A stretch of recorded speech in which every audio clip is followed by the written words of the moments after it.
What's up guys, my name is Antonio. Welcome back to my channel. So in today's video we are going to fix the 11 Pro Max back glass. We're gonna replace it with a new one. As you can see, it's cracked from the top and bottom, so that's what we're gonna be doing today.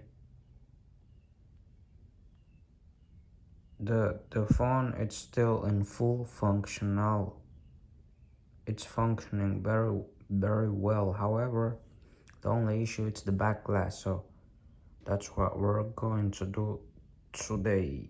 All right, so this is the end result after I have changed the glass.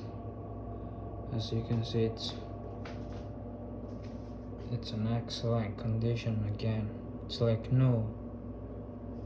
You don't notice any difference.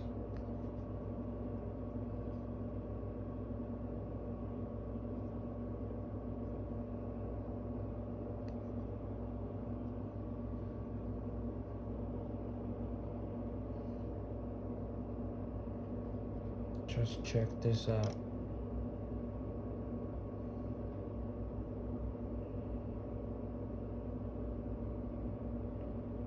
It's like new again.